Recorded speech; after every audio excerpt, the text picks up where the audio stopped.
नमस्कार। आप देखना शुरू कर चुके हैं पंचायती टाइम्स और मैं हूं गौतम ऋषि। आज हमारे साथ एक ऐसे शख्स मौजूद हैं जिन्होंने कई वर्षों तक देश की सेवा तो की, लेकिन जब उन्हें मौका मिला छुट्टी में तो अपने गांव लौटे और पर्यावरण की सेवा की और एक समाज सेवी और पर्यावरणविद बन गए।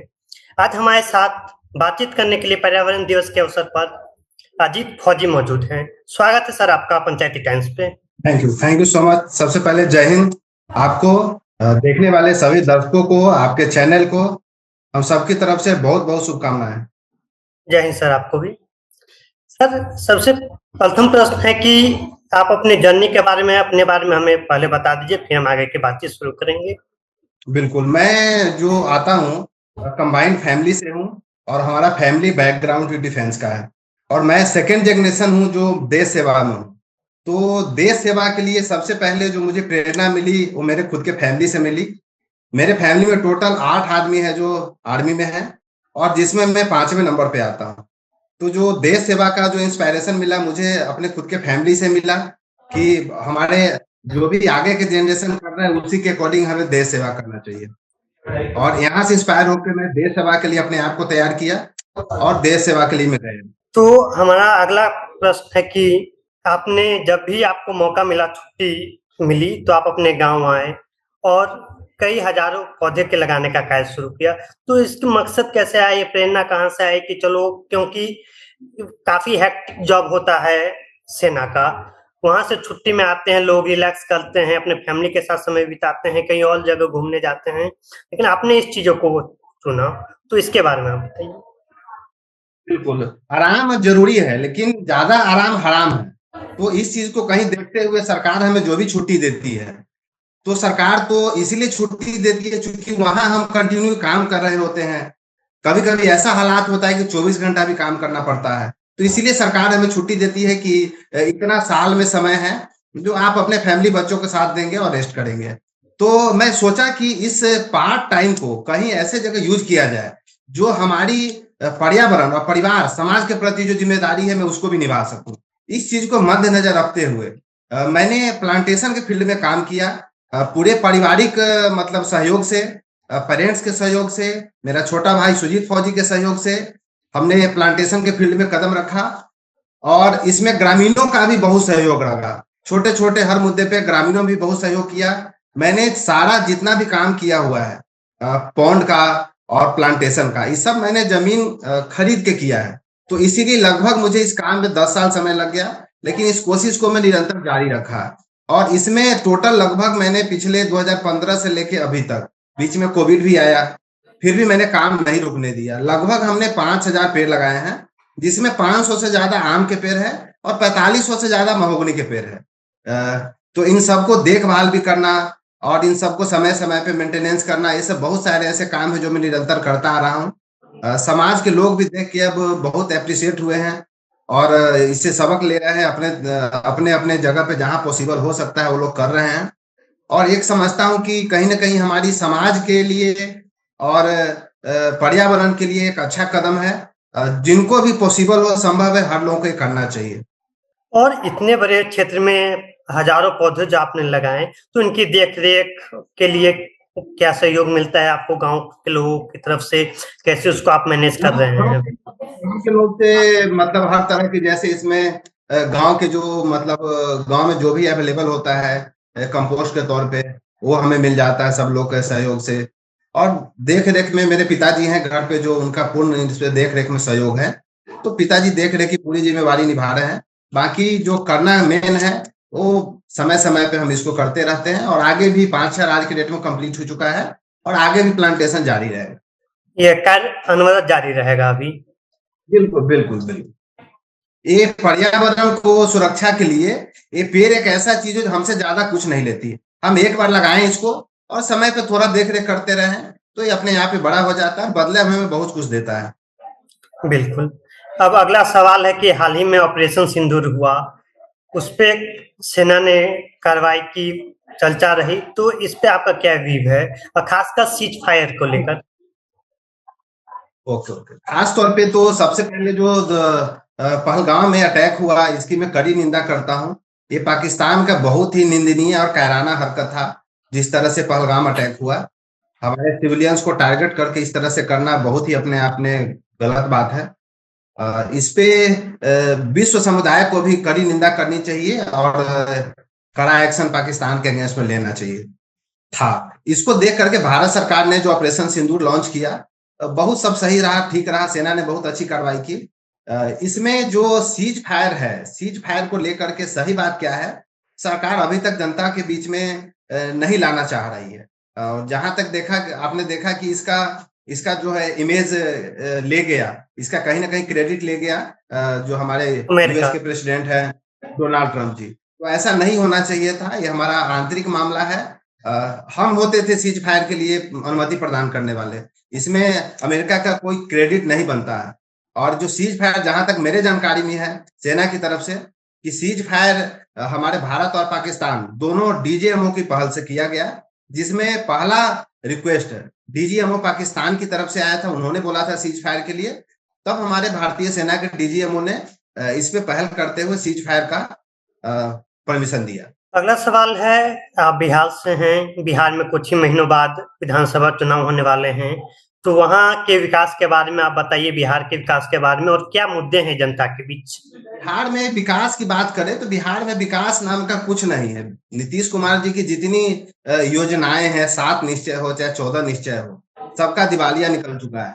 आप अभी कुछ दिनों बाद हम प्रशांत जी के साथ गए हुए थे, जो नीतीश जी के गांव है कल्याण बीघा, वहां पे स्वच्छता अभियान जो भारत सरकार की एक योजना है, जो भारत सरकार चला रही है, और साथ में मतलब एनडीए की गवर्नमेंट है बिहार में, जिसमें जदयू है और अलायंस है। तो जो मुख्यमंत्री नीतीश कुमार जी है, उनके गांव में जाके देखा कि वहां भी स्वच्छता नाम का कोई चीज नहीं है। जो दुनिया भर की सरकार ने शौचालय के नाम पे मतलब आवंटन किया है, पैसा बांटे हैं, और वहां पे नीतीश जी के गांव में स्वच्छता नाम का चीज नहीं है। कम से कम मोदी जी को इस चीज को संज्ञान में लेते हुए, कम से कम नीतीश जी की इस गलती को देखते हुए नीतीश जी को अपने पद से हटा के उसके जगह दूसरा मुख्यमंत्री बनाना चाहिए था, कि जो आपके सरकार में है और आपकी योजनाओं का वो धरातल पे इम्प्लीमेंट नहीं कर रहे हैं, तो कोई मतलब नहीं है गठबंधन में रहने का और गठबंधन धर्म निभाने का।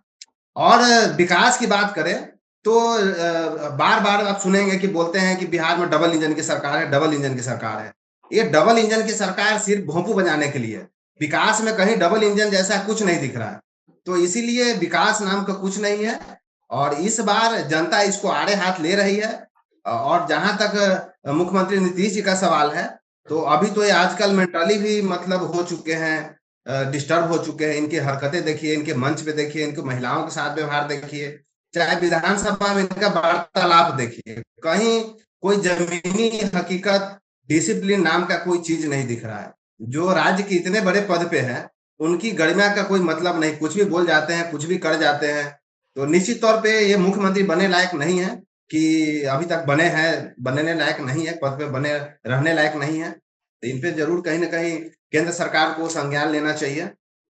जैसे आप देखा होगा आपने कि उड़ीसा में पटनायक जी की पट्टू भाई को जैसे जनता ने हटा दिया, ऐसे यहाँ नीतीश कुमार नट्टू भाई को जनता तुरंत हटाने का काम करने चाहिए और इस पे संज्ञान लेना चाहिए। जैसा कि आपने बताया कि जन स्वराज के साथ आप जुड़े हुए हैं, तो हम लोग वीडियो के माध्यम से, न्यूज के माध्यम से ट्रैक कर रहे हैं, तो जन स्वराज और प्रशांत किशोर की पार्टी को कितना समर्थन मिल रहा है आप लोगों को? क्या आप लोगों ने बहुत भ्रमण किया है, प्रशांत किशोर जी ने कई जगह भ्रमण किया है, तो जनता का क्या सहयोग मिलता हुआ दिख रहा है, या जाति पे ही आगे चीजें आगे बढ़ेगी? नहीं, मुझे जो दिख रहा है, अभी तक की जो बिहार की राजनीति चल रही थी, जो बेसिक मुद्दा था उसकी कहीं चर्चा नहीं होती थी। बहुत पीछे की राजनीति की बात कर रहा हूँ, जिसमें 25 साल, 30 साल, 40 साल की बात कर रहा हूँ। जनता के मुद्दों को इग्नोर कर दिया जाता, कहीं से मुद्दा ला के थोप दिया जाता था, और चंद 1-2 पार्टियां होती थी अल्टरनेट, उसी में से कोई ना कोई ऑप्शन के तौर पे आती थी। अभी प्रशांत जी गांव घूम के, घर घर घूम के, हर विधानसभा में घूम के, उन्होंने हर छोटी-छोटी बात को लेकर के हाईलाइट करने का काम किया है, जगाने का काम किया है। आप चले बिहार में देख लीजिए, स्वास्थ्य विभाग की बात कर लीजिए, आप किसी गांव के हॉस्पिटल की बात छोड़ दीजिए, पटना में एम्स की बात देख लीजिए, पीएमसीएच की बात देख लीजिए, डॉक्टर अवेलेबल नहीं होते हैं, 4-4 घंटे बच्चियां एम्स में रहती है। अभी जो एक रेप एंड डेथ केस हुआ है उसकी बात कर रहा हूँ। तो आपने देखा कि 4-4 घंटे डॉक्टर नहीं है, उसको एडमिशन नहीं लिया जाता है, बच्ची हमारी तरफ-तरफ के डेथ हो जाती है। तो ये कैसा व्यवस्था है? कहते हैं कि विकास है, सुशासन बाबू है, हमने ऐसा विकास कर दिया, वैसा विकास कर दिया, जिस क्षेत्र में जाइए विकास कर दिया। लेकिन विकास का तो जब भी मौका मिला है विकास देखने का, तो इनके सारे पर्दे खुले हैं धीरे-धीरे। तो चाहे हेल्थ सिस्टम हो, चाहे हमारा एजुकेशन सिस्टम हो, आज देश की आज़ादी के इतने साल बाद किसी भी स्कूल में चले जाइए, खेलने के लिए ग्राउंड तक नहीं है। एक ऑनलाइन ऑनलाइन अटेंडेंस शिक्षा डिपार्टमेंट में देखें, तो एक ऑनलाइन अटेंडेंस जो टीचर के ऊपर इम्प्लीमेंट किया गया है, सिर्फ इसको एक समाज में एक हौवा टाइप से क्रिएट किया गया है कि नहीं, ऑनलाइन अटेंडेंस लेकर के जो टीचर डिपार्टमेंट को सुधारा जा रहा है। जबकि ऐसा कुछ नहीं, एक एक बेवजह का एक्सपेरिमेंट किया जा रहा है। आप ऐसे लोगों से ऐसे सेक्रेटरी बिहार सरकार एजुकेशन डिपार्टमेंट के जो सेक्रेटरी हैं, एसीएस सिद्धार्थ, आप ऐसे लोगों से बिहार में एक्सपेरिमेंट करवा रहे हैं जो बिहार के ज्योग्राफी से अवेयर नहीं। आपने लगातार देखा होगा कि बहुत सारी ऐसी घटनाएँ हुई है, जो हमारे बिहार सरकार के टीचर जो हमारे समाज के हैं, देखा होगा आपने फ्लड में बह गया है, उनका डेथ हो गया है। आए दिन रोड एक्सीडेंट होता है, उस महिला पुरुष किसी का भी ट्रेन से कट के डेथ हो जाता है। तो किसी भी काम को लेकर के इतना मतलब जो है सोशली पोस्चर करना ठीक नहीं है। अगर ऑनलाइन अटेंडेंस सिस्टम है तो क्या सिर्फ टीचर पे ही लागू होना चाहिए? किसी और एम्प्लॉयी पे लागू नहीं होना चाहिए? तो ऐसा नहीं होना चाहिए। पढ़ाने के लिए आज़ादी देनी चाहिए। इस तरह से आप बिहार सरकार के किसी ऑफिस में चले जाएँ, वहाँ आपको भ्रष्टाचार चरम सीमा पे देखने को मिलेगा। अभी आपने देखा होगा जमीन के जमाबंदी से रिलेटेड काम चल रहा था। तो उसमें इतने ज़्यादा भ्रष्टाचार हो रहा था कि लोग अवेयर हुए और लोगों ने शिकायत करना शुरू किया। अभी हाल ये है कि फिलहाल अभी बंद है। शराबबंदी को लेकर के देख लीजिए, शराबबंदी नाम के लिए बंद है। शराब हर जगह बिक ही रहा है। उससे जो राजस्व का नुकसान हुआ, उसको सरकार कहीं न कहीं रजिस्ट्री बढ़ा करके जमीन की रजिस्ट्री बढ़ा करके आप देखें तो वाहन जितने ट्रांसपोर्ट सिस्टम उसका बढ़ा करके रजिस्ट्रेशन बढ़ा करके इन सब जगह से रिकवरी करने का काम किया है। तो बहुत बिहार में जो भ्रष्टाचार है चरम सीमा पे है। जनता को निश्चित रूप से संज्ञान लेना चाहिए और सरकार को जड़ से बदल देना चाहिए। इसके अल्टरनेट आप देखेंगे बुजुर्गों का जो पेंशन है बिल्कुल 400 रुपये है। तो जन सुराज बहुत ऐसे मुद्दे हैं जो काम करने जा रही है, जिसमें अहम मुद्दा है कि जो बुजुर्गों का पेंशन है जो बढ़ा के 400 से 2000 दिसंबर से करने जा रही है। जैसे ही सरकार हमारी बनती है तो दिसंबर माह से जो पेंशन है उसको इंक्रीज करके 400 से 2000 किया जाएगा। बच्चे के शिक्षा व्यवस्था में अमूलभूत मतलब जो है से सुधार हो रहा है कि जिसमें हमारी जो पार्टी है उसका कहना है कि आप बच्चे को प्राइवेट में पढ़ाएं और पैसे आपको जन सुराज देगी तब तक जब तक बिहार की शिक्षा व्यवस्था विश्व स्तरीय नहीं कर दी जाती है। इसके अलावा युवाओं को पलायन रोकने से संबंधित है, उनको अपने राज्य में ही रोजगार देने से संबंधित है, महिलाओं को सस्ते दर पर ऋण उपलब्ध कराना है। इस तरह की बहुत सारी योजनाएं हैं जो सरकार हमारी जैसे जनसुराज सरकार बनती है इमीडिएट से लाने का काम करेगी और जनता को हर छोटी-मोटी चीज से छुटकारा देगी, जिसके लिए जनता त्राहिमाम है, परेशान है। यहाँ तक कि बहुत ऐसी चीज है जो विधायक के नाम मात्र फोन कर देने से हो सकता है, उसमें भी कोई काम का जिम्मेवारी नहीं ले रहा है, ब्लॉक स्तर पे हो, चाहे मंडल स्तर पे हो, चाहे जिस स्तर पे भी हो। तो जनता के बीच में बुरी तरह त्राहिमाम है, जो मौजूदा सरकार है उसको लेकर के निश्चित तौर पे एक बड़ा बदलाव देखने को मिलेगा। जिस तरह से प्रशांत जी योजना चला रहे हैं, लोगों के बीच में जा रहे हैं, मुझे तो जो लग रहा है 200 प्लस सीट आना चाहिए और इंडिपेंडेंट सरकार जनसुराज की बननी चाहिए। आज पर्यावरण दिवस के अवसर पर हम आपसे बातचीत कर रहे हैं, तो आपका क्या संदेश होगा लोगों के लिए पर्यावरण दिवस के अवसर पर? लोगों का मेरी तरफ से संदेश ये है कि पर्यावरण है तभी हम हैं। पर्यावरण का माहौल अच्छा है, पर्यावरण से हमें ऑक्सीजन इस तरह की चीजें मिलती है, हम स्वस्थ हैं।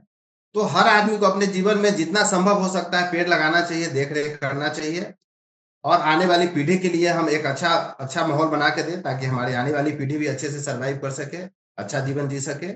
और पेड़ लगाना तो एक सामूहिक काम है, अपना पारिवारिक काम, अकेले का भी काम है, जैसे भी चाहे हर तरीके से कर सकते हैं। जितना संभव हो कर सके, जिस तरह के पेड़ लगाना चाहे आप लगा सकते हैं। ओवरऑल किसी भी तरह से करने से पर्यावरण का बचाव होता है और पर्यावरण के क्षेत्र में हमारा योगदान जाता है। धन्यवाद अजीत जी हमसे बातचीत करने के लिए। सर आप और कुछ भी कहना चाहते हैं तो कर सकते हैं। बहुत बहुत धन्यवाद, आपने समय निकाल करके हमें आज इंटरव्यू करने के लिए समय दिया, इसीलिए बहुत बहुत धन्यवाद। आप सबको फिर से एक बार जय हिंद। जय हिंद सर, धन्यवाद।